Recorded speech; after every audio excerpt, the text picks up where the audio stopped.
حسن على سادة قريش. سوف يكون والله على بني هاشم. ماذا يا جعفر يا ابن رب الكعبة، رب الكعبة.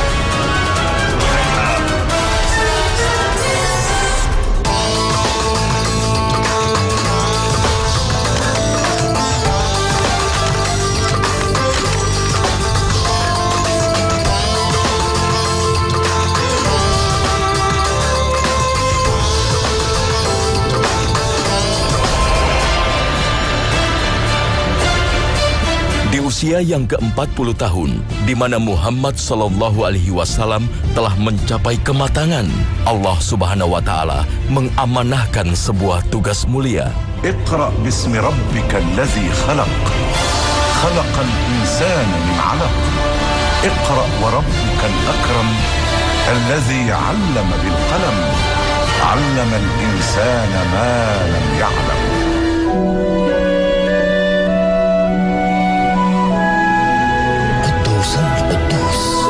Sang pemuda Bani Hashim ini akan menjalankan tugas maha berat yang membutuhkan kemampuan fisik dan mental yang super prima. Namun Muhammad Sallallahu Alaihi Wasallam dapat membuktikan Islam dapat berkembang pesat meski dakwah dilakukan di usia yang tak lagi muda. Kalau kita melihat hari ini sering kita menjumpai bahwa mereka yang telah mencapai usia mulai memasuki angka 4, usia 40 tahun ke atas, mungkin dia mulai merasakan masalah kesehatan yang mulai menurun, mulai sering bermasalah tentang kesehatannya. Tetapi ada yang menarik bahwa justru ketika Rasulullah Shallallahu Alaihi Wasallam ditugasi Allah di usia 40 tahun, menunjukkan bahwa ketika tugas kenabian adalah tugas yang juga melibatkan fisik, bukan hanya kecerdasan. Ketika Allah berfirman tentang ketenangan hati orang-orang yang beriman, ketenangan hati mereka yang berzikir, husnudzon pada Allah, membuahkan positive thinking, membuahkan cara menilai yang positif terhadap segala hal. Dan itu adalah merupakan modal besar untuk sebuah kesehatan, ketenangan jiwa, kebahagiaan, berpikir dengan cara positif, dan seterusnya. Dan inilah maka menjadi pelajaran yang mahal, bahwa sebaliknya akan menimbulkan banyak penyakit, seperti ketika kita melihat masalah moral, masalah berburuk sangka, kesedihan yang berkelanjutan, ketidaktenangan jiwa, tekanan, dan segala macam. Ini semuanya yang membuat nanti fisik Nabi Shallallahu Alaihi Wasallam adalah fisik yang sangat prima. Bahkan ketika beliau diutus di usia yang sudah mencapai usia 40 tahun. Dan di tengah bahwa usia itu adalah usia kematangan berpikir, kematangan ilmu, kestabilan jiwa, usia dengan pengalaman yang sudah sangat cukup. Ya ahla baiti. Di tahun pertama, sang Nabi memulai dakwahnya hanya pada keluarga dan kerabat terdekat. Wa asyhadu anna Muhammadan Rasulullah. Istri, anak, keluarga, dan sahabat terdekat akhirnya menyatakan keimanan mereka pada Allah Subhanahu wa Ta'ala dan Rasul-Nya. Asyhadu an la ilaha illallah wa asyhadu anna Muhammadan Rasulullah. Di fase ini, kerasulan Muhammad Sallallahu Alaihi Wasallam hanya diimani oleh segelintir orang. Namun keteguhan iman yang telah dibekali pada mereka telah menjadi dasar yang kokoh bagi perjalanan dakwah sang Nabi selanjutnya.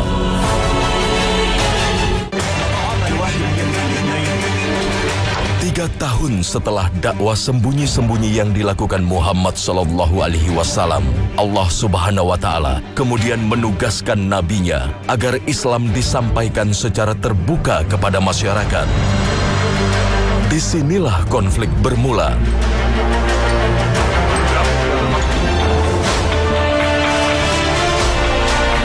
Maka setelah mendapat jaminan perlindungan dari Abu Thalib sang paman yang merupakan pemimpin Quraisy, Muhammad Sallallahu Alaihi Wasallam memberanikan diri untuk naik ke Bukit Sofa dan memulai menyampaikan Islam di sana.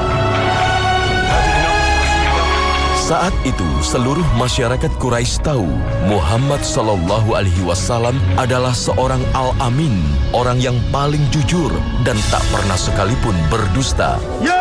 معشر قريش محمد رسول الله صلى الله عليه وسلم يرغب بالحديث إليكم. Sebuah modal besar bagi sang nabi untuk meyakinkan masyarakatnya bahwa dia adalah benar-benar seorang nabi yang diutus Allah Subhanahu wa taala. يا معشر قريش يقول لكم رسول الله صلى الله عليه وسلم أرأيتم لو أخبرتكم بأن خيلا بسفح هذا الجبل تريد أن تغير عليكم صدقتموني؟ نعم فأنت الصادق. Namun gelar Al-Amin yang dimiliki Rasulullah Shallallahu Alaihi Wasallam tak serta-merta mendapat sambutan dari masyarakatnya. Sebagian dari mereka justru mengejeknya, bahkan Abu Lahab, sang paman kandungnya sendiri.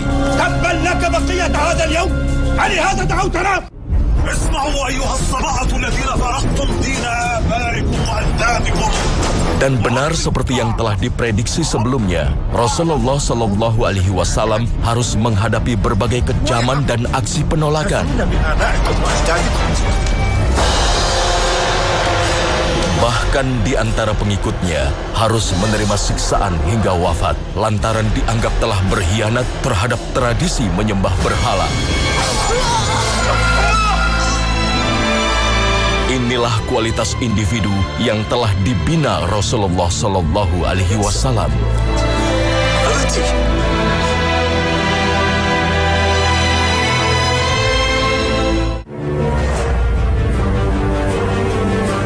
Saat Mekah tak lagi aman untuk muslimin, Rasulullah Shallallahu Alaihi Wasallam mulai berdakwah ke suku-suku lain serta meminta perlindungan bagi muslimin. Di Taif, Rasulullah Shallallahu Alaihi Wasallam memulai dakwahnya, namun justru perlakuan kasar yang diterima. Mekah yang sudah 10 tahun didakwahi oleh Nabi Shallallahu Alaihi Wasallam belum kunjung terlihat bahwa Mekah akan menjadi negeri yang Islami.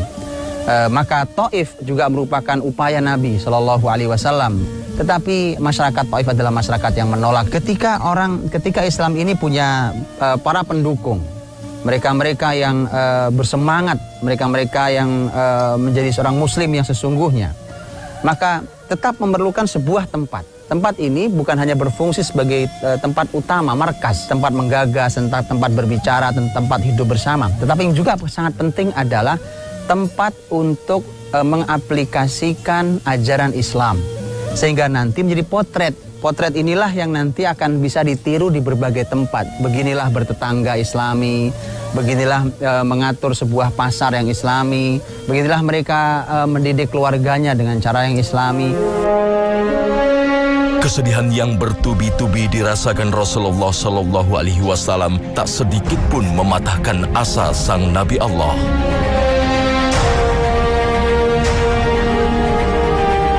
Tak lama setelahnya, setelah menelan berbagai duka, Allah Subhanahu wa Ta'ala berkehendak untuk mendatangkan 6 pemuda Madinah yang menyatakan diri masuk Islam.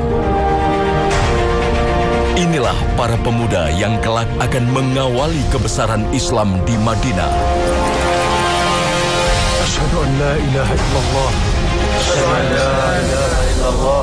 Wa asyhadu anna Muhammadan Rasulullah. Wa asyhadu anna Muhammadan Rasulullah. Di tahun yang sama, tahun 10 kenabian, Allah berikan pada Rasulnya 6 anak muda Madinah yang masuk Islam, dan inilah 6 anak muda yang mengawali terbukanya kota Madinah sehingga kelak dalam waktu 3 tahun ke depan siap untuk menjadi kota hijrah Nabi Sallallahu Alaihi Wasallam.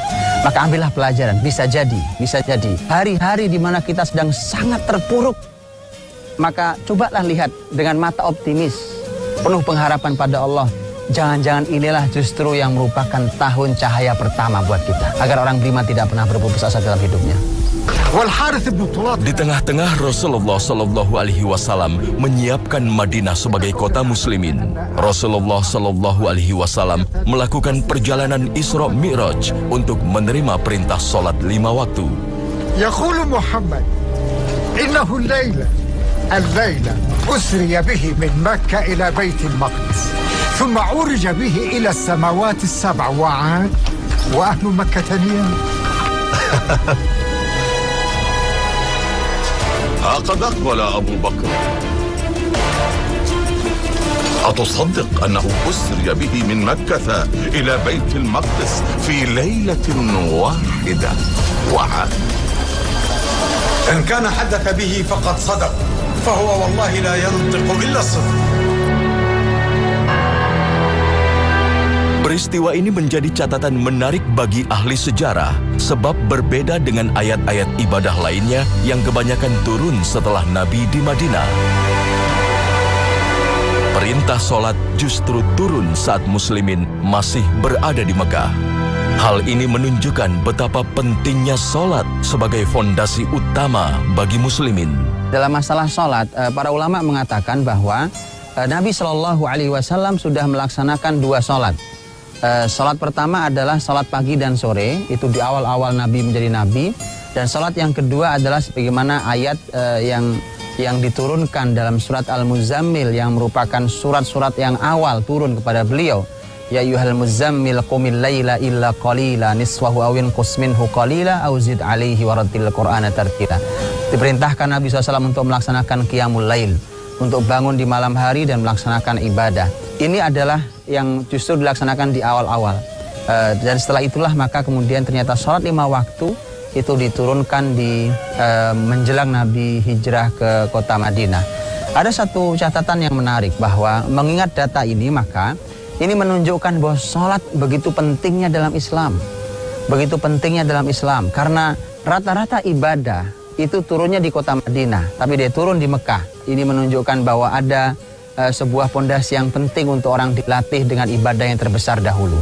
Karenanya Nabi Shallallahu Alaihi Wasallam menyampaikan kepada kita, inilah yang membedakan antara kita dan orang kafir, kita dan orang musyrik. Al-ahdu bainana wa bainas syirki wa bainal kufri as-salah. Faman tarakaha faqad kafar. Yang memisahkan kita dan kemusyrikan dan kekafiran adalah salat.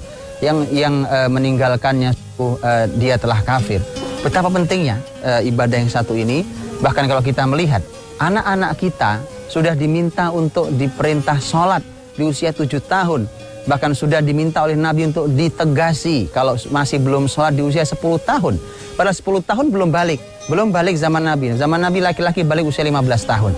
Tapi mengapa sudah harus ditegasi? Karena begitu pentingnya tema sholat.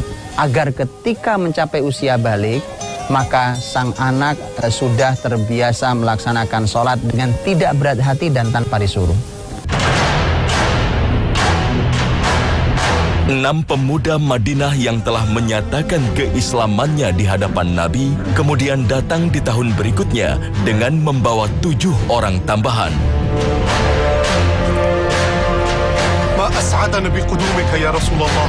Mereka inilah yang kemudian melakukan sumpah setia pada Nabi yang kemudian dikenal dengan nama Baiat Aqobah pertama.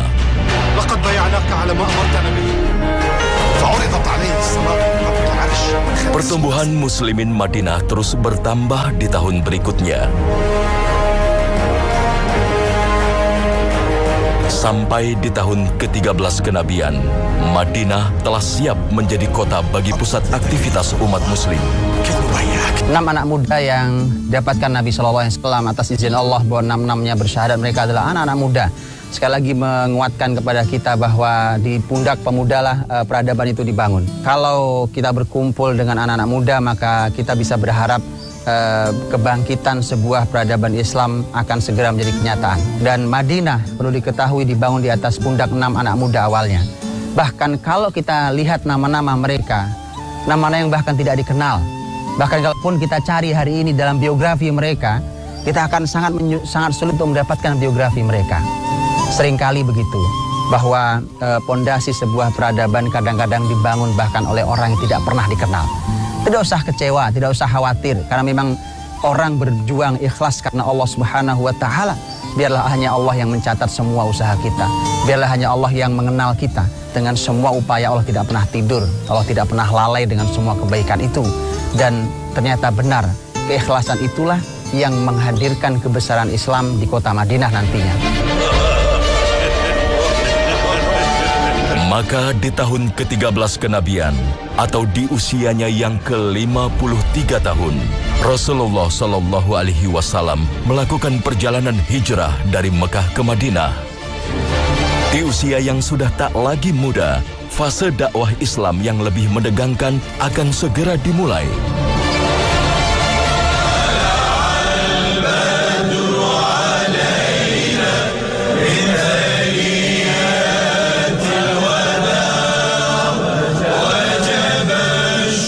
Inilah Rasulullah Shallallahu Alaihi Wasallam yang sepanjang usianya hanya dihabiskan untuk menyelamatkan umatnya dari kegelapan dunia yang fana.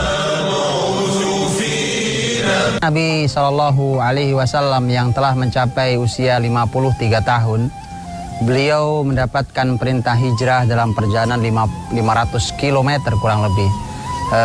Kalau di kita hari ini usia 53 tahun mungkin adalah usia persiapan orang menjelang pensiun. Tapi Nabi harus melakukan perjalanan fisik dengan ancaman jiwa. Ini dilakukan Nabi SAW. Ini artinya bahwa Nabi SAW di usia itu usia yang terus berjuang. Maka mari kita belajar bahwa mencapai usia pensiun pekerjaan bukan berarti berhenti untuk berkarya.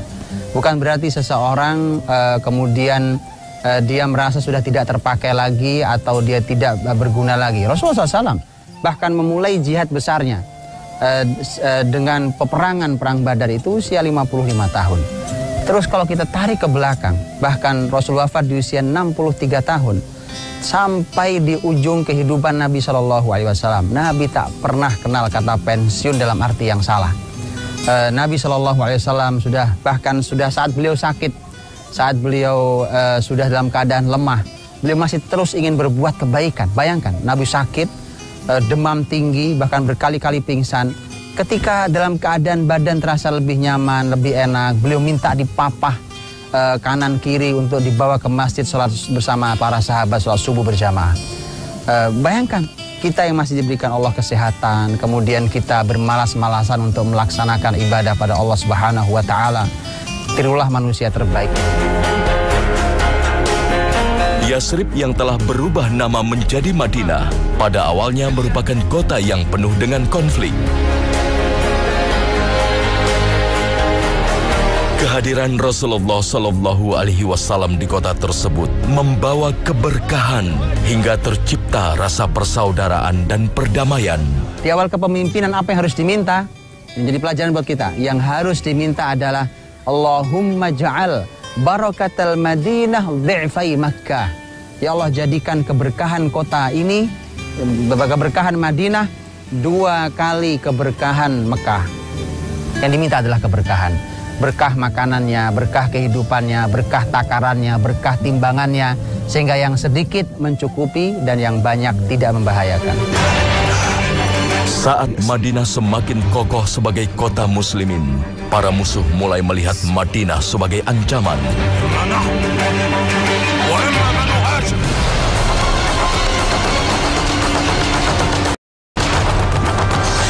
Puncaknya di tahun kedua setelah hijrah, meletuslah peperangan pertama muslimin dengan musuh utamanya, kaum Quraisy.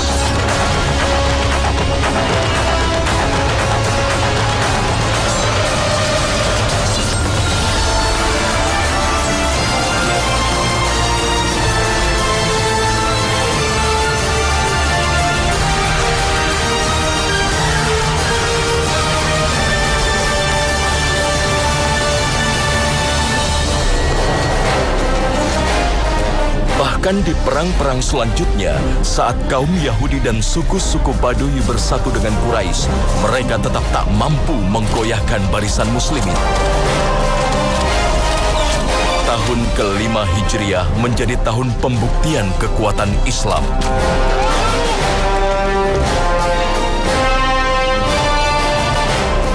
Maka di tahun-tahun selanjutnya, muslimin mulai beraksi mengalahkan musuhnya satu persatu.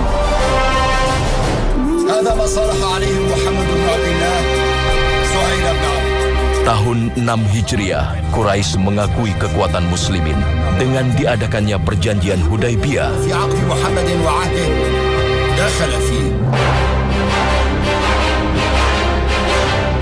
Tahun 7 Hijriah, Rasulullah Shallallahu Alaihi Wasallam berhasil membungkam Yahudi.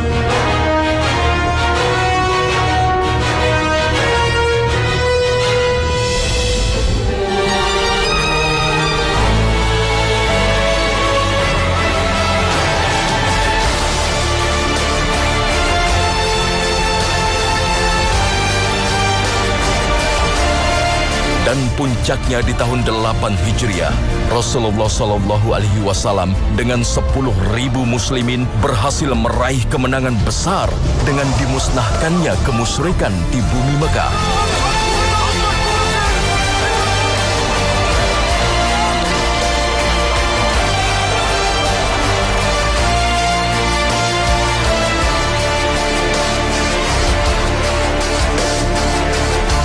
Setelah Fathu Mekah, seluruh suku-suku yang berada di Jazirah Arab kemudian menyatakan keimanan dan keberpihakannya pada umat Muslim.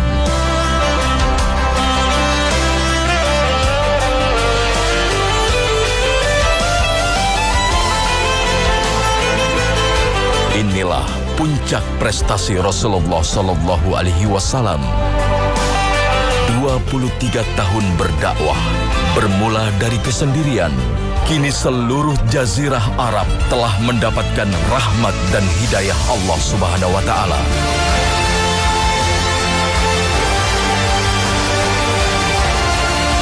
Usia Nabi kurang lebih sudah 62 tahun.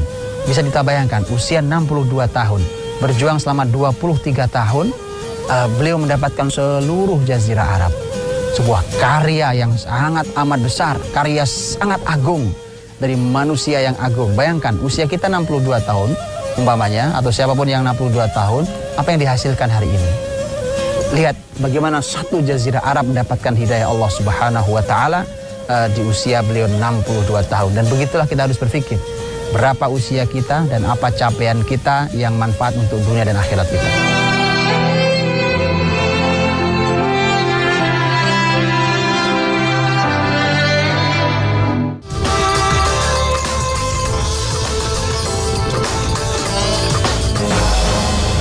Keberhasilan sang Nabi menebarkan hidayah di bumi Arab tak berarti menandakan selesainya tugas kenabian.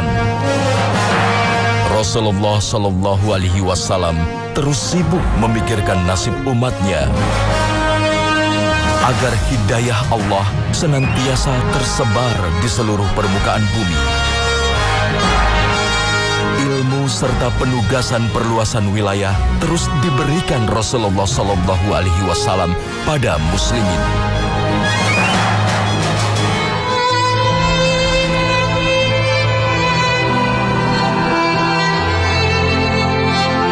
Bahkan hingga menjelang akhir nafasnya, Rasulullah Shallallahu Alaihi Wasallam tak sekalipun berhenti memikirkan nasib umatnya.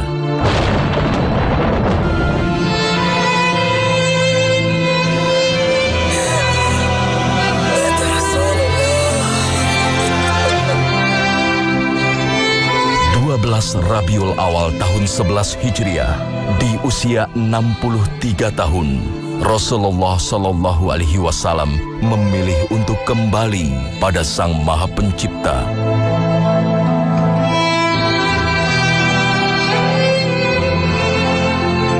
Muslimin berduka meratapi kepergian sang manusia mulia, utusan Allah Subhanahu wa Ta'ala.